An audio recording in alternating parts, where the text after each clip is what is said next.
ఇదే ప్రశ్న మానవ శాస్త్ర విజ్ఞానం అనేది పాస్టర్లను అడిగితే సృష్టికర్త ఒక్కడే అదే చెప్తాను.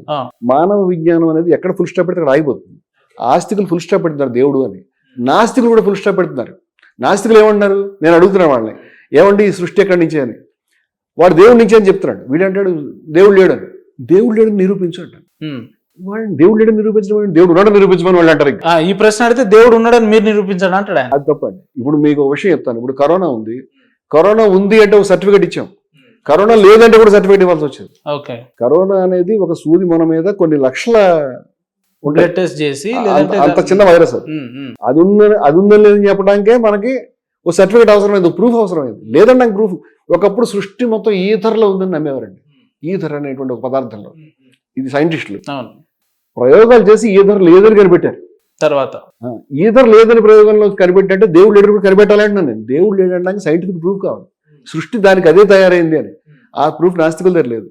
అంటే ఆస్తికత్వం నాస్తికత్వం ఏ ప్రూఫ్ లేనటువంటి నమ్మకాలు, విశ్వాసాలు, ఈ రెండు ఒకటే. అంటే ఇంతకేంటి దేవుడు ఆస్తికత్వం ఏం తేడా లేదు, దేవుడు విశ్వాసాలు. కంక్లూడ్ చేస్తాను. ఒక నాణ్యానికి 2 కాయిన్స్ అనమాట, ఉన్నట్లు రెండు ఒకటే అనుకోండి. ఎగ్జాక్ట్ గా సృష్టికి అంటే దేవుడు ఉండడం లేదని మీరు అంటారు కదా, సృష్టికి కారణం ఉందా లేదా, సృష్టికర్త ఉన్నాడా లేదా, ఈ క్వశ్చన్ ఆన్సర్ నాకు తెలియదు. ఈ తెలియదు అనే వాళ్ళని అజ్ఞేయవాదులు అంటారు. జ్ఞానం అంటే మీకు తెలుసు కదా, నాలెడ్జ్. అలాగే జ్ఞేయం అంటే తెలుసుకోదగ్గది, దాన్ని నోబుల్ అంటాం అనమాట. తెలుసుకోవడానికి ప్రయత్నం చేసేది, అది తెలుస్తుంది మీకు ప్రయత్నిస్తే. అజ్ఞేయం అంటే తెలియనిది, తెలియ శక్యం కానిది, తెలియనిది అని. ఇప్పుడు మన ఇద్దరం మాట్లాడుకుంటున్నాము. ఇప్పుడు మీరు నన్ను మీ తమ్ముడు ఎక్కడ ఉన్నాడు అని అడిగారు అనుకోండి, లేకపోతే మీ మిత్రుడు ఆయన ఎక్కడో ఆశ్రమంలో ఉన్నాడో లేదో నాకు తెలియదు. నేను కరెక్ట్గా ఎలా చెప్పగలుగుతాను? ఫోన్ చేస్తేనే చెప్పగలుగుతాను. ఏమో తెలియదండి అని చెప్తాను. అది కరెక్ట్ ఆన్సర్ అవుతుందా? లేదంటే పక్క గదిలోనే ఉన్నాడు అని నేను చూడకుండా చెప్పడం కరెక్ట్ అవుతుందా? తెలియదండి అనడమే కరెక్ట్. చాలా సార్లు తెలియదన్నా కరెక్ట్ అవుతుంది. ఈ తెలియదు కరెక్ట్ కాబట్టి ఈ తెలియదు అనే వాళ్ళని అజ్ఞేయవాదులు అంటారు. ఆశ్చర్యం ఏంటంటే భారతదేశంలో అనేక ప్రాచీన సాంప్రదాయాలు అజ్ఞేయమే. ఋగ్వేదంలో కూడా అజ్ఞేయవాదం, బుద్ధిజం అజ్ఞేయవాదం, జైనిజం అజ్ఞేయవాదం. వీళ్ళు దేవుడి గురించి మాట్లాడరు. అగ్నాస్టిసిజం అంటాం ఇంగ్లీష్ లో. అర్థమైంది? నేను ఆ స్కూల్కి చెందిన వాడిని అంటే నేను తెలియదు చెప్తాను, ఉందని లేదని కాకుండా ఇది కరెక్ట్ ఆన్సర్. అది ఇప్పటికి తెలియదు, మీకు ఎంత తెలుసో అంతే చెప్తారు. ఇది నిరూపణ కాలేదని కాలేదు, రైట్. ఇది కాకుండా అద్వైతం వేరే సిద్ధాంతం భారతదేశంలో ప్రాచీనమైనటువంటి ఋషులు దాన్ని తవ్వుకుంటూ వెళ్ళారు ఉపనిషత్తుల్లో. ఏమిటి సృష్టికి ఎవరు కారణం?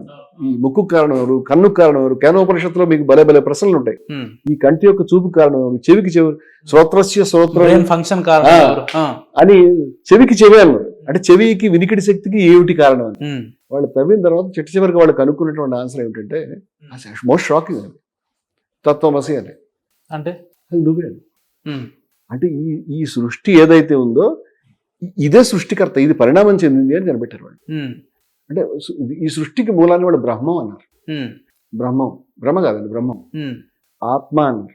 ఏమన్నా ఇష్టం లేక తత్ అన్నారు. అంటే అది అని. అది ఏదైతే ఉన్నదో ఈ మొత్తం ఈ సృష్టి యొక్క పదార్థం లేదా సృష్టికి సంబంధించిన తత్వం ఏదైనా అది ఒకటే. అంటే మానవ జీవన విధానం అది ఒకటే. ఏకమేవా ద్వితీయం అన్నారు. అంటే ఒకటే, అద్వితీయం అంటే రెండు కానిది, అదొకటే. ఇప్పుడు మనం అంతా అదే. అంచేత అహం బ్రహ్మస్మి, తత్వమసి, సర్వం ఖల్విదం బ్రహ్మ, ప్రజ్ఞానం బ్రహ్మ, ఈశావాస్యమిదం సర్వం. ఇదంతా కూడా భారతీయ ఋషులు కనుక్కున్న అద్భుతమైన జ్ఞానం. మొట్టమొదటి వేదాలు ఉన్నాయి, తర్వాత ఉపనిషత్తులు వచ్చినాయి.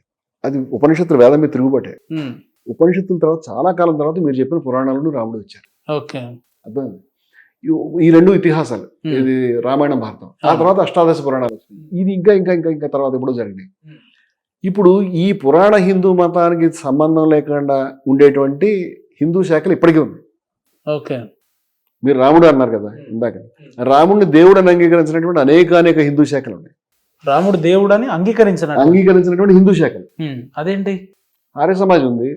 ఆర్య సమాజ్ దయానంద సరస్వతి భావాలని 2000 సంవత్సరంలో మా విజయవాడలో పెద్ద సీరియల్ రాశాను. దానివల్ల మా ఆఫీస్ సీజ్ చేసి దాడులు చేసి మొత్తం నా మీద కేసులు పెట్టి కనీసం నేను ఆ కేసు 7 ఏళ్లకు ఎంత కొట్లాడాను. అప్పుడే అది నాకు బెయిల్ రావడానికి 2 నెలలు పట్టింది. మా ఆఫీస్ బాయ్ని కూడా అరెస్ట్ చేశారు. బయట విజయవాడ పట్టుకుని అరెస్ట్ చేశారు. అంత సీరియస్ ఎక్కడ కనిపిస్తే అక్కడ. ఎందుకంటే మేము దయానంద సరస్వతి ఐడియాలజీ రాసాము. సరే ఆ వివరాలు పోతే అది కేసులోకి పోతాను నేను, దాని జోలికి పోవట్లేదు. దయానంద సరస్వతి రాముడు కృష్ణుడు మహా అయితే గొప్పగా రాజులై ఉంటారు, వాళ్ళ దేవుళ్ళు ఎందుకు అవుతారు అని చెప్తాను. అలాగే నేను మా హెచ్పికి నేను ప్రధాన కార్యదర్శి, Hindus for plurality and equality. మా అధ్యక్షుడు అలేక సాంప్రదాయం చెందిన వాళ్ళు, 1000 మంది సాధువులు, ఎక్కువ మంది కింది కులాలకు చెందిన వాళ్ళే. ఒరిస్సాలో డెంకనాల్ అనేటువంటి ప్రాంతంలో వాళ్ళ కేంద్రం ఉంది. ఒరిస్సా ఉత్తరాంధ్ర ప్రాంతంలో ప్రతి గ్రామంలో ఉన్నటువంటి శాఖలు అలేక సాంప్రదాయం. వాళ్ళు హిందువులే, వాళ్ళు యజ్ఞయాగాలు చేస్తారు, కానీ రాముడిని కృష్ణుడు ఒప్పుకోరు. అయ్యవాజీ సాంప్రదాయం ఉంది కేరళలో, వాళ్ళు రాముడి కృష్ణుడు ఒప్పుకోరు, అర్థం ఏదో మెయింటైన్ చేస్తారు. చాలా మంది అద్వైతులు అదే మెయింటైన్, పురాణ హిందూయిజంతో మాకు సంబంధం లేదని చెప్పి అది ఈ మధ్యకాలంలో ఇది పెరుగుతున్నటువంటి ట్రెండ్. కానీ ఇప్పుడు రాముడిని గౌరవించడం, భక్తి సాంప్రదాయం, ఇది ఇప్పుడు మనకి పురాణం ఉందండి, మీకు వేదం ఉందనుకోండి, వేదం 4 వేదాలు అత్యంత ప్రాచీనమైనది. ఋగ్వేదము, యజుర్వేదము, సామవేదము, అధర్వణ వేదం. వీటిలో ఋగ్వేదం అత్యంత ప్రాచీనం. అయితే నేననేది ఏంటంటే, వేదంలో అక్కడ గుడి లేదు. వేదంలో ఉన్నటువంటి దేవతల గురించి నేను చెప్తే మీరు గుర్తుపట్టలేరు. వేదంలో రాముడు లేడు, వేదంలో కృష్ణుడు లేడు, వేదంలో పురాణ హిందూ మతానికి సంబంధించి కాదు, వేదంలో శివుడు కూడా లేడు. ఇంకా షాక్. వేదంలో విష్ణుమూర్తి ఉన్నాడు, కానీ చాలా మైనర్ గాడ్ అండి, చిన్నవాడు అనమాట. వేదంలో ప్రధానమైన దేవుడు ఇంద్రుడే, అగ్ని ప్రధానమైన దేవుడు, ఇంద్రుడు ప్రధానమైన దేవుడు, వరుణుడు ప్రధానమైన దేవుడు, ఇంకా రకరకాల పేర్లు. అపమ్న పాత అంటే ఒక దేవత, ఎవరన్నా హిందూ గుర్తుపడతాడా? కుహు అంటే ఒక దేవత, ఎవరిని గుర్తుపడతారా? వాళ్ళ పేర్లు కూడా తెలియదు. సినీవాలి ఒక దేవత, ఎవరిని గుర్తుపడతారా? ఇవన్నీ వేదాల్లో ఇలా అనేక పేర్లు చెప్తాను నేను. అయితే వేద ఋషిని ఎవరినైనా మనం ఆయన్ని బతికించి ఇప్పుడు హిందూ మతాన్ని చూపించామనుకోండి, ఆయన అది తన మతాన్ని గుర్తుపట్టలేడు, ఇదే మతం అంటాడు ఆయన. ఎందుకంటే వేదంలో గుడి లేదు, వేదంలో ఎవడు గుడి కట్టలేదు, పూజ చేయలేదు, వాళ్ళకి తెలియదు గుళ్ళు. ఇప్పుడు మనం పూజించే గుళ్ళు తర్వాత వచ్చినాయి.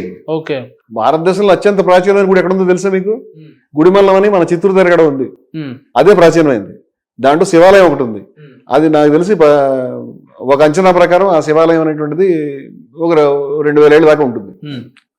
అంతగా దాటి ప్రాచీన ఆలయం ఎక్కడ లేదు. ఆ దాంట్లో శివుడు చూస్తే మీరు ఆశ్చర్యపోతారు. లింగం ఉంటుంది, దాని మధ్యలో శివుడు కనిపిస్తాడు.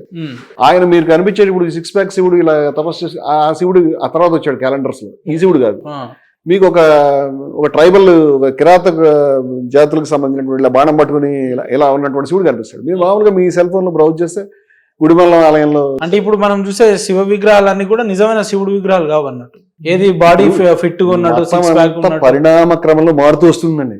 ప్రతి 100 ఏళ్ళకి మీరు పాత విషయాలు గుర్తుపట్టలేరు. ఇప్పుడు మనకు తెలిసినటువంటి ఈ సిమెంట్ విగ్రహాలని ఒక 200 ఏళ్ల క్రితం చూస్తే హిందువులు గుర్తుపట్టలేరు, అంత క్రితం ఇంకో వేరే ఉంటుంది. అంటే వేదంలో అసలు వీళ్ళెవరు లేరు అంటారు, గుళ్ళు లేదు. వేదాల్లో గుళ్ళే లేవు, గుడి ఉందని తెలియదు వాళ్ళకి. గుడికి వెళ్ళాలి, పూజ చేయాలని తెలియనటువంటి వాడు వేద ఋషి. ఏం చెప్తుంది వేదం? ప్రధానంగా యజ్ఞం యాగం చేసేవారు, జంతువులు బలిచేవారు, యజ్ఞయాగాలు చేసేవారు, అందరూ చేసేవారు. మొన్న అంటే నేను చాలా పెద్ద వివాదం, వేదాల్లో జంతువుల్ని బలించొచ్చా, బలి చేయొచ్చని ఉందా? ఆవులు కూడా బలి చేయొచ్చని ఉందంటే చాలా కష్టంగా ఉంటుంది తినేవాళ్ళకి.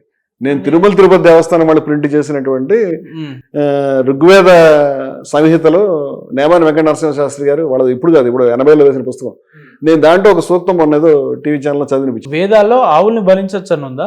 ఒక దశలో ఉంది, తర్వాత మారింది. అంటే వేదం ఒక రోజులో రాలేదు. అంటే వేదం బ్రహ్మముఖాల నుంచి వెలువడింది అనే వాళ్ళకి దండం. నేను అటువంటి మనిషిని కాదు. అంటే వేదం ఒక రోజులో ఏర్పడింది కాదు. వేదం మానవ జాతి చరిత్రలోనే అత్యంత ప్రాచీనమైన సాహిత్యం అంటే ఋగ్వేదం అంటే మజాక్ కాదు. అంటే దాని ప్రేమతో అభిమానంతో మాట్లాడుతున్నాను నేను. అంటే మన తాతగారు అట్లా ఉన్నాడని మనకు నచ్చితే నచ్చకపోతే వేరే విషయం. వేదంలో చాలా గొప్ప విషయాలు ఉన్నాయి. అసలు మతంలో అన్ని చోట్ల బాగా పనికొచ్చే గొప్ప ఆదర్శాలు, గొప్ప విలువలు ఉంటాయండి. మనం అభ్యంతర పెట్టేవి పనికిరాని కూడా ఉంటాయి. పనికిరాని వదిలిపెట్టాలి, పనికొచ్చి ముందుకు తీసుకెళ్ళాలి. ప్రతి తరం అదే చేయాలి. అలా చేస్తూ వస్తుంటే మతం మారుతూ వస్తుంది. ఎవల్యూషన్ లో మారుతూ ఉన్నాం. మనమే కాదు, క్రిస్టియన్స్, ఇస్లాము అంతా కూడా వాళ్ళు ఒకప్పుడు చేసిన పనులు ఇప్పుడు చేయలేరు. వాళ్ళు కూడా మారాల్సిందే, వాళ్ళు మారుతూ ఉన్నారు, మారాల్సిందే. ఎవల్యూషన్ ప్రతి మతానికి ప్రధానమే. ఇప్పుడు వేదంలో మనకి అన్ని రకాల జంతు బలులు ఉన్నాయి, ఎందుకు లేవు? అశ్వమేధ యాగం ఉంది, చాలా మనం చూడలేనంత అశ్లీలమైనటువంటి కర్మకాండ ఉంది. నేను మొన్న ఆవుల్ని గోవుల్ని హత్య చేయొచ్చా, గోహత్య చేయొచ్చలేదని మీరు నా అభిప్రాయం అడుగుతున్నారా లేదా వేదం అభిప్రాయం అడుగుతున్నారా? లేదు, వేదాలని ఉద్దేశించి చెప్తున్నా. వేదంలో కొన్ని చోట్ల ఎద్దుల్ని ఆవుల్ని బలిచ్చిన ఉదాహరణలు ఉన్నాయి. ఎద్దుల్ని ఆవుల్ని బలివ్వకండి, అవి చంపకూడదు అనే అభిప్రాయం కూడా తర్వాత వచ్చింది, అది కూడా ఉంది వేదంలో. ఆ తర్వాత మెల్లగా కొంచెం పురాణాల యుగం వచ్చేసరికి, కాలం వచ్చేసరికి వేదంకి గోవుకి రెస్పెక్ట్ వచ్చింది. ఆ తర్వాత అది ఎప్పుడో సర్వదేవతా స్వరూపమైంది, అది ఎవరికి తెలియదు, ఆ రోజుల్లో తెలియదు. అంటే వేదంలో చంపడము, మానటము ఇవన్నీ ఉన్నాయి. ఒక దశలో మానటం, ఒక దశలో చంపడం ఉన్నాయి. అలా అంటే పండితులకు కోపం వస్తుంది. ఎవరో ఒకళ్ళు నా మీద వీడియో పెట్టారు, ఇలా మాట అంటావా అని. వాళ్ళు వేద పండితులు. నేను సుమారుగా 4 గంటలు నిన్న ఒక 2 రోజుల క్రితం 4 hours రికార్డ్ చేశాను నేను. ఓకే. మొత్తం వేద సూక్తాలు, యజుర్వేదం, ఋగ్వేదం, వాటిలోంచి నెంబర్లు, పేజీలు చదువుతూ వినిపిస్తూ ఉన్నాను. ఎవరెవరి ట్రాన్స్లేషన్స్ నెంబర్తో సహా. నెంబర్తో సహా, శారణాచార్యుల యొక్క అనువాదంతో సహా. ఒకటి కాదు, 4 గంటల ఇంటర్వ్యూ అంటే మీరు చూసుకోండి. అది 2-3 రోజుల్లో వస్తుంది. ఇదే సబ్జెక్ట్. కానీ ఇది చెప్తూ నేను ఏం చెప్పానంటే, వేదంలో ఇది ఉంది, అంటే వీళ్ళు వేదాలు ఉన్నా కూడా మీరు చెప్తారు వేదంలో ఇది ఉంది, ఇది దుర్మార్గమైందని చెప్పడం నా ఉద్దేశం కాదండి. ఇప్పుడు మనకి ఊళ్ళల్లో చాలా చోట్ల జంతుబలి ఉంది కదా, నేను జంతుబలి చేయను. నేను జంతువుల యొక్క చిన్న దాన్ని కూడా అంగీకరించను. సర్వప్రాణి సమాహితం ఏ జంతువుని తినారా మీరు? తినను. నేను చెప్తున్నా కదా, నేను జంతువుకు సంబంధించిన పాలు, పెరుగు లాంటి ఉత్పత్తులు కూడా ముట్టుకోను. కోడి మేక కాదు, నేను పాలే తాగని చెప్తాను కదా. ఓకే. పెరుగు వేసుకోను. అసలు యానిమల్ కి సంబంధించిన ప్రోడక్ట్ ముట్టుకోవాల్సింది. నేను సబ్బు వాడిని చెప్తున్నాను, యానిమల్ ఫ్యాట్ ఉంటుంది దాంట్లో. అంత స్ట్రిక్ట్ గా ఉంటాను నేను సబ్బు వాడిని. నేను కాదు, మా కథించాస్తి పత్రంలో ఉన్నటువంటి అనేక మంది ఇలా పాటిస్తారు. అంటే మీరు పాలు ఇవి ఏం తీసుకోండి. ఓకే. పళ్ళు గిట్లా తీసుకుంటారా? ఫ్రూట్స్ తీసుకుంటాను. అంటే యానిమల్ యొక్క హింసకి సంపూర్ణంగా వ్యతిరేకంగా. ఓకే. అంటే అంచేత నేను ఈ మాట చెప్పాను అనుకోండి, వేదాలను చంపమంటావు, నేను చంపట్లేదు, అది అలా ఉంది, దాన్ని మనం ఏం చేస్తాం? అంటే వేదంలో ఉన్నటువంటి ఆ విషయాన్ని మనం ముందుకు తీసుకెళ్ళక్కర్లేదు. వేదంలో అశ్వమేధ యాగం ఉంది, ఎట్లా చంపారు, కత్తికి సార్ మీరేమో వేదాలలో అసలు గుళ్ళే లేవు అంటున్నారు. కానీ ఇప్పుడు సంస్కృతి సాంప్రదాయాలు చూస్తే విపరీతంగా ఎక్కడ పడితే అక్కడ గుళ్ళు ఉన్నాయి, గోపురాలు ఉన్నాయి, విగ్రహాలు ఉన్నారు, మనం పూజలు చేస్తున్నాం. అంటే ఈ తర్వాత పీరియడ్ వచ్చిందండి. అంటే వేదం తర్వాత, ఉపనిషత్తు తర్వాత ఈ గుళ్ళు గోపురాలు ఏదో దశలో వచ్చినాయి మనకి. అవన్నీ కూడా రీసెర్చ్ చేయాలి. ఇప్పుడు ఎందుకు వచ్చినాయి, ఎలా వచ్చినాయి. వేదకాలంలో ఏ గుడి లేదు, ఎవరికి తెలియదు గుడి. ఇవన్నీ కొత్త మతం అండి. ఇప్పుడు కంపారిటివ్ కొత్త మతం అంటే ఇప్పుడు ఈ 100 ఏళ్ళు వచ్చిందని కాదు, ఇది కూడా 1000 ఏళ్ళ ప్రాంతం, ఇవాళది కాదు. కానీ అందరూ అనుకుంటున్నట్టు ఇది రాముడు 60,000 ఏళ్ళ నుంచి వచ్చాడు, ఈయన 70,000 నుంచి, అది వెర్రతనం. మానవజాతి చరిత్ర 2-3 లక్షల ఏళ్ళు దాటలేదు. ఏ మతం వయసు చూసినా 10,000 ఏళ్ళు దాటదు. ఇప్పుడు నా పేరు ఉపేందర్ సార్, నేను కూడా హిందూనే. ఓకే. పొద్దున్న లేస్తే శివాలయానికి వెళ్తాను, లేదంటే ఒక ఆంజనేయ స్వామి టెంపుల్కి వెళ్తాను, రామాలయానికి వెళ్తాను, బొట్టు పెట్టుకుంటాను, దేవుడిని మొక్కు వస్తాను. ఇప్పుడు మీ పేరు రమణమూర్తి గారు, మీరు హిందువునే. నేను హిందూ. మీకు నాకు ఏం తేడా అంటే ఏం చెప్తారు మీరు? నేనేమంటానంటే, మీరు ఆస్తిక హిందువును, నేను అజ్ఞేయ హిందువుని, అది మొదటి తేడా. ఓకే. నాకు అద్వైతం పైన అభిమానం ఉంది, మీకు అద్వైతం అనేది ఉన్నదనేది పెద్దగా ఇప్పటిదాకా టచ్ లోకి రాలేదేమో అని అనుకుంటున్నాను నేను. అంటే సాహసం క్షమించండి, అంటే యాజ్ ఏ కాన్సెప్ట్. ఇప్పుడు మీరు కేరళలో నారాయణ గురు చరిత్ర నేను వివరంగా రాశానండి. వారి దగ్గరికి వెళ్ళాను. వారు కింది కులాల్లో పుట్టారు ఆ మహానుభావుడు. ఆయన మొట్టమొదట తన కులస్తులు గుళ్ళకు వెళ్ళలేనటువంటి, గుళ్ళకు దగ్గరికి కూడా వెళ్ళలేనటువంటి రోజులు, అంటరాని కులంలో పుట్టాడు ఆయన. తనకు ప్రజల గురించి ఆయన ఏం చేశాడంటే, నెయ్యర్ అని ఒక నది ఉంది, ఆ నదిలో దూకి ఓ పర్టికులర్ రోజు చెప్పాడు, ఈ రోజు చేస్తాను మీకు పరిష్కారం అని. దాంట్లో దిగి ఓ రాయి పట్టుకొచ్చాడు, ఇది పూజించుకున్నానండి. అరువిపురం అనేటువంటి చోట ఇప్పటికీ ఆ ఆలయం అలాగే ఉంది. నేను ఫోటోలు తెచ్చాను, నేను వెళ్ళొచ్చాను. అక్కడ ఉండిపోమని కూడా అడిగారు మమ్మల్ని. మేము నారాయణ గురు ఫాలోవర్స్ వాళ్ళకి తెలుసు, అంటే వారిని గౌరవిస్తామని. మహానుభావుడు ఆయన. మొట్టమొదట కింది కులాల ప్రజల గురించి రాముడు, కృష్ణుడు, గణపతి అలాంటి గుళ్ళని కట్టాడు. ఆయన శివుడు గుడి పెట్టగానే బ్రాహ్మణులు గొడవ వచ్చారు, నువ్వు ఎట్లా పెడతావు, నీకు అంటరాని పడు.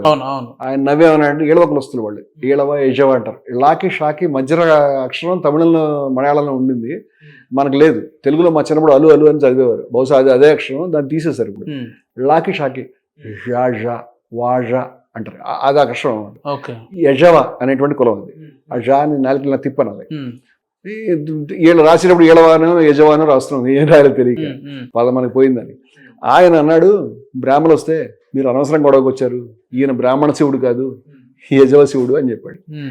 ఆ తర్వాత క్రింది కులస్తులకు అందరికీ ఆయన గుళ్ళు కట్టడం మొదలు పెట్టాడు. ఒక దశ వచ్చింది, ఆయన అద్వైత శాఖకి చెందిన మనిషి, ఆయన గుళ్ళు ఇంపార్టెంట్ కాదు ఆయన. అందువల్ల ఆయన ఏం చేశాడంటే, ప్రతిసారి కూడా గుళ్ళో ఏం పెడతాడని సస్పెన్స్ అనమాట. గుడి కట్టేవారు, గురుగారు ఏమి ఇస్తారండి. ఒకరోజు ఒక అద్దం ఇచ్చాడు, ఇది పెట్టండి అని చెప్పాడు. ఇప్పుడు మీరు అద్దం పెడతారు, మీరు దండం పెట్టడానికి వెళ్ళారనుకోండి, మీ ఎదురుకుండా అద్దం మీరే కనిపిస్తారు. అంటే అదే తత్వమసి సోహమస్మి అహం బ్రహ్మస్మి, అదే వేదంలో ఉన్నది, ఉపనిషత్తులో ఉన్నది. మీలోనే ఆ తత్వం ఉంది అని. ఇప్పుడు గుడి చుట్టూ మీరు ప్రదక్షిణ చేస్తారు చాలాసార్లు. మీ పూజారి మీకు ఆత్మ ప్రదక్షిణ నమస్కారం అని చేస్తారు, అది మీకు తెలుసు కదా. ఇట్లా మీ చుట్టూ మీరు ఇందాక గుడి చుట్టూ తిరిగారు, దేవుడు మధ్యలో ఉన్నాడు. ఇప్పుడు మీ చుట్టూ మీరు ఎందుకు తిరుగుతారు? అంటే మనమే దేవుడు అన్నట్టు. అది ఏదో మీరే దేవుడు అంటే అది మళ్ళీ అది చాలా రూడ్గా ఉంటుంది. ఆ తత్వం మీరే, తత్వమసి అది మీరే, అది మీలోనే ఉన్నది అని. ఈశావాస్యోపనిషత్తులో హిరణ్మయన పాత్రేణ సత్యశాపి హతం ముఖం అని అద్భుతమైన శ్లోకం ఉంటుంది. బంగారు పళ్ళెం అడ్డం పెట్టాడు నీకు అని కాసేపటికి సూర్యుడు ప్రార్థనగా మారుతుంది. సత్యానికి ముఖానికి సత్యస్యాపి హితం ముఖం, సత్యం యొక్క ముఖానికి బంగారం పళ్ళ అడ్డం పెట్టారు, దాన్ని కొంచెం తొలగించు ఓకే. అని, యుహరస్మిన్ సమూహ, నీ కిరణాలను ఉపసంహరించుకో, నేను చూస్తాను అని ఒక 2-3 శ్లోకాలు ఉన్నాయండి.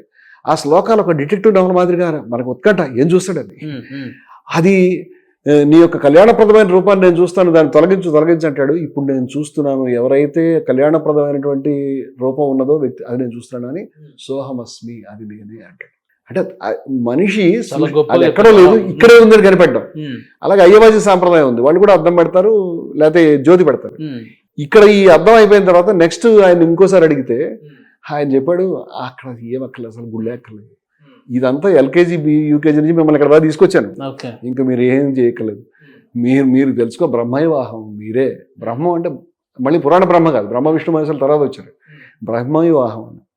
నేను ఇందాక చెప్పాను, హిరణ్య గర్భ సమవర్తతాగ్రే భూతస్య రేతస్య పతిరేక ఆసీత్ సదాధార పృథివీం ద్యాముతేహం కస్మై దేవాయ హవిషా విధేయం అని ఋగ్వేదంలో. ఏ దేవుడికి నీకంటే ఇవ్వగలుగుతాం? హిరణ్య గర్భుడు సమవర్తతాగ్రే, అగ్రమునందు, అన్నిటికంటే టాప్, అన్నిటికంటే పైన ఉన్నాడు.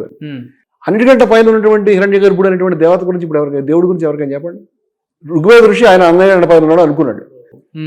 ఇప్పుడు హిరణ్య గర్భుడు ఎవడో తెలియదు, ప్రజాపతి ఎవరో తెలియదు, రకరకాల దేవుళ్ళు వీళ్ళంతా. ఇప్పుడు మనకి బ్రహ్మ విష్ణు మహేశ్వరులు రాముడు కృష్ణుడు ఇది వచ్చింది, ఈ తర్వాత వచ్చినటువంటి పరిణామ క్రమంలో వచ్చింది. ఇదంతా వేదం నుంచి వచ్చిందండి, వేదం నుంచి రాలేదు.